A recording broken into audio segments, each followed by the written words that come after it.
நாங்கள் 4 பேர். எங்களுக்கு பயம்னா என்னன்னே தெரியாது. இப்படி ஒரு 4 பேரை வச்சுட்டு தான் எரிமலை ஏற போகிறோம். எரிமலைனா சாதாரண எரிமலை இல்லைங்க, மவுண்ட் ஃபுஜி.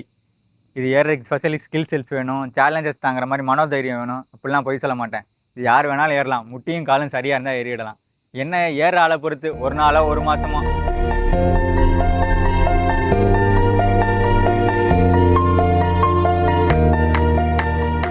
எரிமலையில் எப்படா ஏற போகிறோம்னு நினைக்கிறீங்களா? இந்த எரிமலை கரண்ட்டாக ஆக்டிவாக இல்லைங்க. இந்த எரிமலை வந்து 1700களில் ஒரு டைம் வெடிச்சிருக்கு. அதாவது லாஸ்ட் 320 வருஷமாக இந்த எரிமலையில் எந்த ஒரு சேதாரமும் இல்லை, ஸ்மூத்தாக போய்கிட்டு இருக்கு. இந்த எரிமலை எப்போவுமே ஜப்பான்காரங்க மானிட்டர் பண்ணிட்டே இருப்பாங்க, எப்போ வெடிக்கும் என்ன ஏதுன்ட்டு. இப்போ வரைக்கும் எந்த பிரச்சனையும் இல்லை.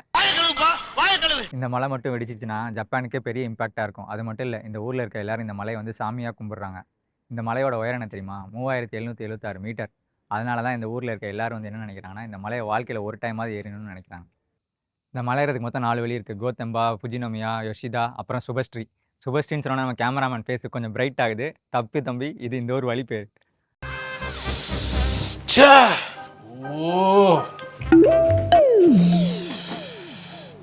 மட்டும் இல்லை, இதில் வந்து ஹார்டஸ்ட் அண்ட் ஷார்ட்டஸ்ட் ட்ரையல் எதுன்னு பார்த்தீங்கன்னா வந்துட்டு ஃபுஜினோமியா. இது வந்து ரொம்ப ஸ்ட்ரீப்பாக இருக்கும், ஃபுல்லாக கல் முள்ளாக இருக்கும், படிலாம் கிடையாது.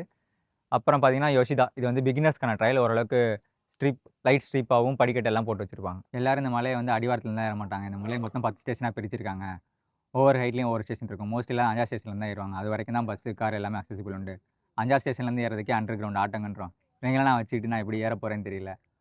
அது மட்டும் இல்லைங்க, ஒவ்வொரு ஸ்டேஷன்லேயும் ஹட்டுன்னு ஒன்று இருக்கும். அங்கே வந்து சாப்பிட்றது, தூங்குறது எல்லாமே பண்ணிக்கலாம். இது வந்து நம்ம பே பண்ணி மேலே போய்க்கணும். இது ஏறதுக்காகவே ஃபாரினர்ஸ் எல்லாமே வந்துட்டு இந்த ஆகஸ்ட் மந்த் கரெக்டாக பிளான் பண்ணி வருவாங்க. இந்த மலை வந்துட்டு வருஷத்தில் 2 மாதம் தான் ஏற முடியும். அதுவும் நல்ல பீக் சம்மரில் ஏறணும். ஏன்னா அந்த மலையை சுற்றி உள்ள ஸ்னோ எல்லாம் அப்போ தான் கரைஞ்சி நார்மலாக இருக்கும். மலை ஏறதுக்கு எதுவும் ஏஜ் லிமிட்லாம் இல்லைங்க. சின்ன பசங்க நிறைய பேர் ஏறுறாங்க, ஆனால் ரொம்ப கஷ்டப்பட்டு தான் ஏறுறாங்க. அது மட்டும் இல்லைங்க, வயசான ஒருத்தர் வந்து கின்னஸ் வேர்ல்ட் ரெக்கார்ட் பண்ணியிருக்காரு இந்த மலை ஏறி. அவருக்கு ஏறும்போது வயசு வந்து 102. லாஸ்ட் வருஷம் தான் ஏறியிருக்காரு. அவர் பேர் வந்து கொக்கிச்சி அக்குசாவா.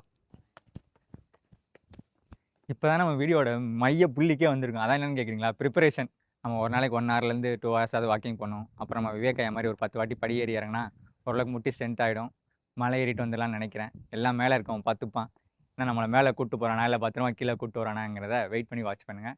இப்படிக்கு ஒதிப்பொழிவாளர் கேமராமேன் விஜய். இப்படிக்கு குரு கேமராமேன். என்ன இன்னைக்கு ரொம்ப ஜாம் ஆகுது. உங்களுக்காக கேமராமேன் குருமுருகனுடன் சிவா. நன்றி, வணக்கம்.